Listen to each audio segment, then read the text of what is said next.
What's up, everybody, and welcome back to Fireside Giants. I'm your host, Anthony Rivardo, joined by my co-host, Alex Wilson. And today, we want to talk about three players that have a lot to prove for the New York Giants going into 2023. Now, this team is coming off of a great 2022 season. Won a playoff game for the first time in over a decade. A lot of reasons to celebrate the Giants last year. But there's some players going into this season that need to prove themselves if they want to be back in 2024 or if they really just want to establish themselves as quality players in the NFL. They're going to have to put up or shut up in 2023. So we're going to go ahead and discuss three of those players in today's episode. But before we dive into all that, make sure to leave a like if you do enjoy this episode. Subscribe to the channel if you are new. Ring the bell so you don't miss an episode and comment your thoughts on the topic down below in the comment section. If you're listening on Apple or Spotify, please make sure to leave us a 5-star review. Go ahead and follow us on Twitter and Instagram at Fireside Giants. Go check us out on Facebook as well. Have a great community building over there. And speaking of community, three more shout outs for you guys today.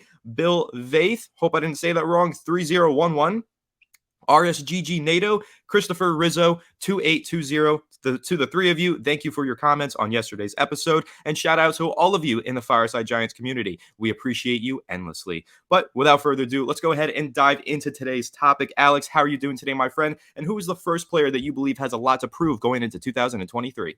I'm doing pretty well, man. Look, the Giants have a lot to prove in 2023. You're looking at some players that could change the course of this season. There's some guys that need to take big developmental steps forward. And when it comes down to it, the top guy on my list, and it's probably the top guy on your list too, and everybody else's, is right tackle Evan Neal. Evan Neal is going into a season where he needs to step the hell up. I have a lot of faith in him. I have a lot of faith in what he's done. The work ethic is there. The talent is there. The physical capabilities are there. The tangible, intangible traits are there. It's just about putting it all together. And kind of there's a quote from Bobby Johnson that I wrote about this morning that really kind of spoke to me in the sense that this is going to be a big difference between a rookie and a sophomore season, because you see a lot in that rookie year. You see a lot of what not to do. You see a lot of what to expect. And the quote goes like this: rookies, every game they see something new. Now, all of a sudden in year two, he's got that library of things he's seen. All of a sudden, it's not new to him. And now it's something that he can have some confidence that I've seen this before. It's not new to me, and I can react accordingly. Personally, that's the big thing. Seeing what he's seen already, now he can adjust. Now he knows how to get out of his stance.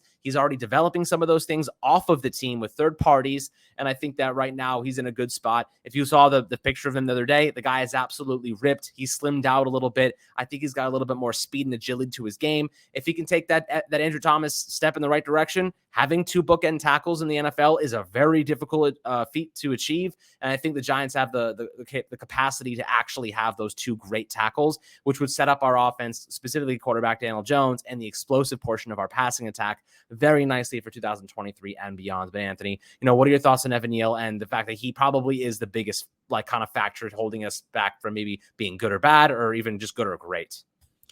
Yeah, I feel like we've been talking about Evan Neal so much lately. Like the importance for him to succeed, like it can't be understated. The expectations are high for Neal going into year two. They were high for him going into his rookie season. An Alabama product drafted with the 7th overall pick.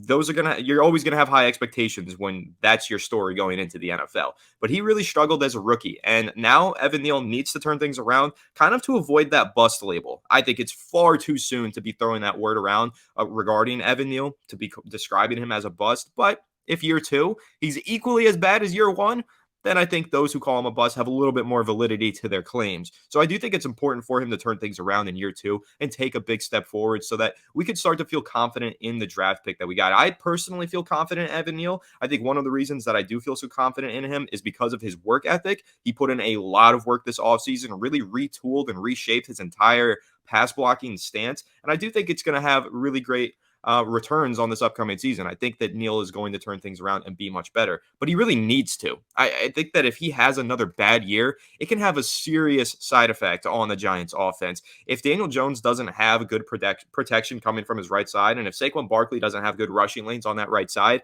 the Giants offense is going to be stuck in a box, and they're going to be forced to go to the left more often than they'd like to the weak side, and then the offense could honestly fall apart. So there is a lot of pressure on the shoulders of Evan Neal going into this year, and I think that we all know that he needs to rise to the occasion, and he needs to prove himself of being worthy of that 7th overall draft selection that the Giants spent on him last year. But like you said, Alex, I'm confident in him going into this year. I think the changes that he made this offseason are really going to help him. And I think that going through the ringer last year, getting his ass kicked will help him this year because he did learn a lot of what not to do. He learned a lot of what he's going to be seeing on a regular basis in this league. And now I think that he's going to put it all together, hopefully take a big step forward in year two and establish himself as a quality starting tackle for the Giants offense. And like you said, the Giants might have two bookends here on their offensive line for the next 5+ seasons.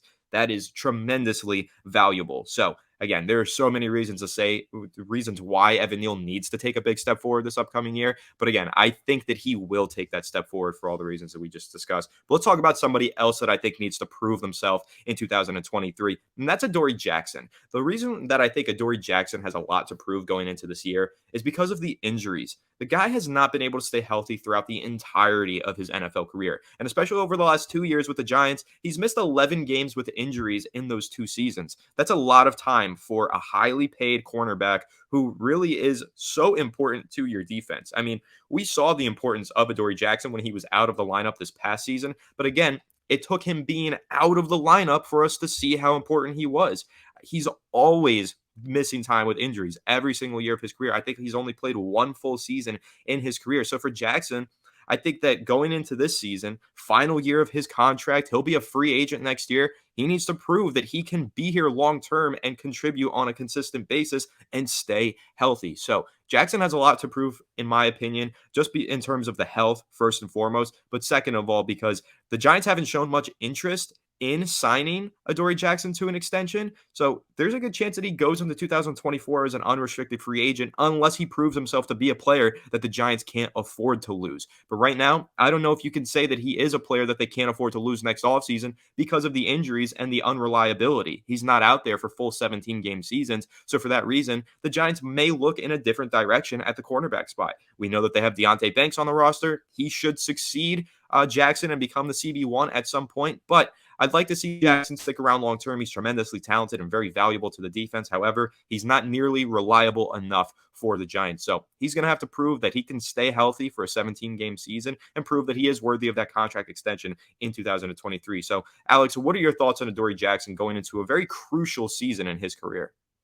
Look, there's a good argument to make the Giants should extend Adoree Jackson, right? Last year's injury was entirely on the coaching staff. We all remember it. They threw him out there as a punter, as a punt returner, and we were all like, what are you doing? If he gets hurt, we're going to be so freaking pissed. And what do you know? He gets hurt, hurts his MCL, and misses a significant amount of time, comes back and helps during the postseason, obviously. But losing your CB1 in Wink Martindale's scheme is literally the worst possible case scenario. You know what I mean? Like, the fact that they used him as a punt returner when you have all of these guys, you have guys that are playing running back and some backup receivers that are literally not doing absolute shit. Nothing, zero, zilch, just sitting there, and we're using our CB1 at cornerback. That is the only thing that pissed me off about what Brian Dable did last season. Everything else was fantastic. That was the one thing that I was sitting there like, what on earth? And they defended the decision, and they're allowed to do that, whatever. That one really pissed me off. Again, I'm going to let it go because of all the great things they did, and I'm not going to hold that one against them, obviously. But I'd really hope to see that we give some guys that probably aren't our CB1, like Paris Campbell, let him return kicks. How about that? Literally anybody. Gary Brightwell was returning kicks on the kickoff. Why can't he return punts? Who knows? I don't get it. But nonetheless, that was entirely on the coaching staff. And Adoree Jackson, he's a legit good cornerback. He's a good CB1. He's not top tier. I'd say he's a tier 2 CB1. But I think that he is definitely good enough to play on this team. I think that he is a good man coverage corner. He can do everything you ask him. He got a lot better as a tackler last year. He's fearless. He's aggressive. He does what you need him to. All of that stands out to me as a beneficial factor in the sense that he is an asset and not a liability. So if the Giants, what I kind of see how I see this unfolding is the Giants want to give themselves options. They don't want to go into next free agency class we've locked ourselves up into Adoree Jackson. Well, we could have taken that money and rolled it over into maybe someone a little bit younger, a little bit more upside, maybe fits our scheme a little bit better. There's a lot of different things that can happen. Waiting is not a bad option because that's a lot of money that they would be giving him. He's still in his prime. I think he's 28 years old. He's still super young, but just giving themselves more opportunity, see who's on the market. Maybe someone's a better fit. I don't think that's a bad move. However, if they did end up bringing back Adoree, I wouldn't be upset about it, and I think it still would be a fine move. So I am curious to see how he performs. Obviously, if he does well, the conversation becomes a little bit more serious, but we have to see how he performs and if he can stay healthy in 2023 before we go down that route.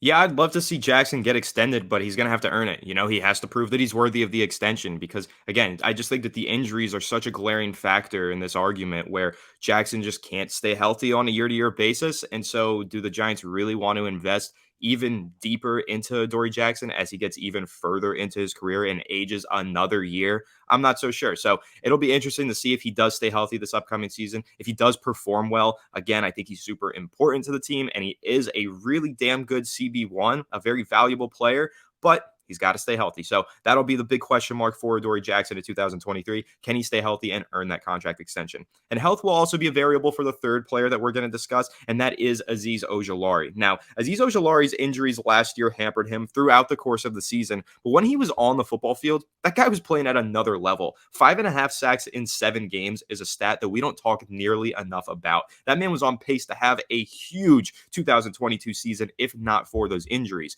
Now, with Aziz Ojulari, I think that a really big factor to his game other than the health variable. And again, I don't want to say that he's such an injury prone player. Last year was the only year that he dealt with injuries. He was fine during his rookie year. But one of the things with Aziz Ojulari going into the season, he has a lot to prove because he's now not the only good pass rusher on the edge for the Giants. He's playing alongside Kayvon Thibodeaux. He needs to prove that he can rise to the occasion, match Thibodeaux, and not go dormant in those games where maybe Thibodeau's getting double teamed.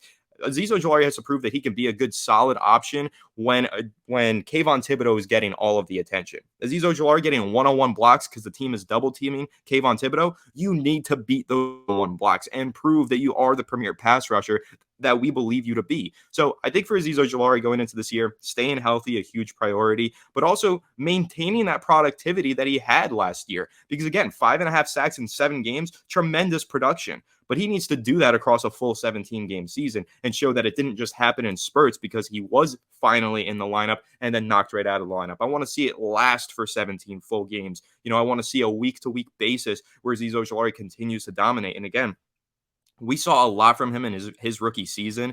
He had, I believe, 8 sacks that year, which was a Giants franchise record because they didn't count sacks when LT was, a rookie. But for Aziz Ojulari, it was just a massive flash of potential in year 1, so much excitement going into year 2, and it all just kind of fizzled out. Despite good performances when he was on the field, the injuries just really held him back. So going into 2023, I want to see Ojulari stay healthy and beat those blocks when he has those one-on-one opportunities. Prove that it's not just Thibodeaux who's the premier pass rusher. We hear a lot of buzz around the league from different fans and analysts about Kayvon Thibodeaux and how he is the future of the Giants pass rush. You don't hear nearly as much about Aziz Ojulari. He's getting slept on right now, and it's kind of shocking to me because there was a lot of hype going into his second season, after such a dominant rookie year out of Ojulari. So he's getting slept on right now, and I think that he needs to prove that the silence surrounding his name is unjustified. So hopefully Ojulari goes into this season and proves to be the premier pass rusher that I personally believe he is. So, Alex, what are your thoughts on Aziz Ojulari coming off of an injury-riddled 2022 season, just trying to prove that he is the man in 2023?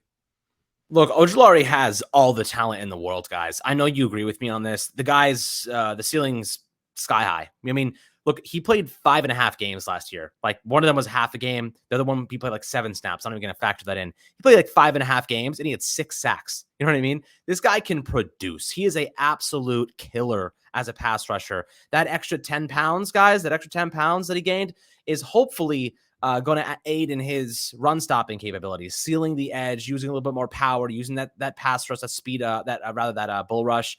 And he's so good with his hands. He has some really good pass rush moves that are like virtually unstoppable. The speed and power combo, he's going to be ridiculous if he can stay healthy. And that's the big thing. A lot of people have already coined him injury prone. One injury riddled season is not worthy of saying injury prone, in my opinion. He played 16 games during his rookie season. I don't think people remember that. And ultimately, you're kind of looking at Ojulari last year and saying, oh, like he couldn't stay on the field. You know what it is. How many guys miss time? Like every football player that I've ever seen has missed time. Do you guys remember when Daniel Jones missed like 6-7 games? He missed like a couple of games every year, actually, until last season. Is he injury prone? No. So I feel like, we should kind of look at Ojulari and say, you know what? I'm not labeling him like that yet, but if he gets injured this year and he misses a lot of time, I think then we can have that conversation. For now, I'm thinking of him as a starter. I'm considering him a high impact player, a high octane athlete on this team. He's got so much potential. And he's like, what, 23 years old? He's so young, like 22, 23 years old.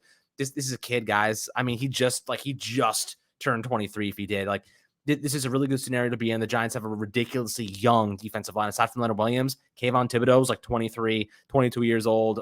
Ojulari is the same age. And then, of course, you have Dexter Lawrence, who's a little bit older, but in the middle of his prime. I think he's 26. So you have a lot of guys here who are just in the middle of their athletic prime, and like, this is where you want to be. This is what you want to have. So I'm pretty excited about Aziz Ojulari. I think that he could be a big time difference maker, especially because you look at the offensive lines in the NFC East. The Dallas Cowboys always have a solid offensive line. The Eagles have an elite offensive line. Washington's got a decent line. We need our pass rush to be great. Like, we need to have a great pass rush. We need to put pressure on opposing quarterbacks. And Aziz Ojulari is going to be a key variable, a key catalyst in getting that job done. So I'm very, very excited about him. If he can stay healthy, I have a really good feeling he could have one of the best seasons on this defense.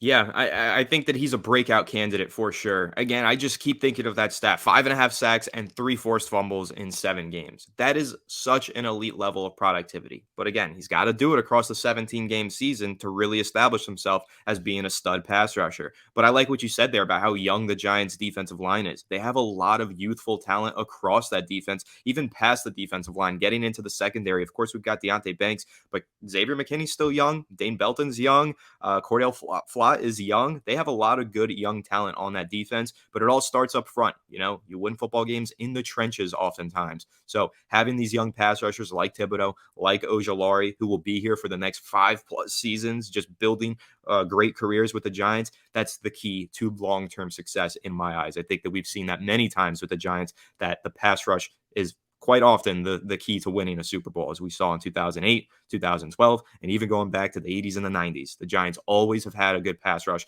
when they win the chip. So it's going to be very important for Aziz Ojulari to take that next step, but it's going to be important for all of these players that we discussed to take that step forward and prove themselves in 2023. It's going to be an exciting season. Of course, we're going to be updating you on everything surrounding the Giants for the entirety of the upcoming season right here on Fireside Giants. So make sure to leave a like if you do enjoy this episode. Subscribe to the channel if you are new. Ring the bell so you don't miss an episode, and comment your thoughts on the topic down below in the comment section. If you're listening on Apple or Spotify, please make sure to leave us a 5-star review. Go ahead and follow us on Twitter and on Instagram at Fireside Giants, and go check us out on Facebook as well. Thank you for all of your support. We appreciate you, and we will catch you all in the next one. Have a good one, and let's go Giants.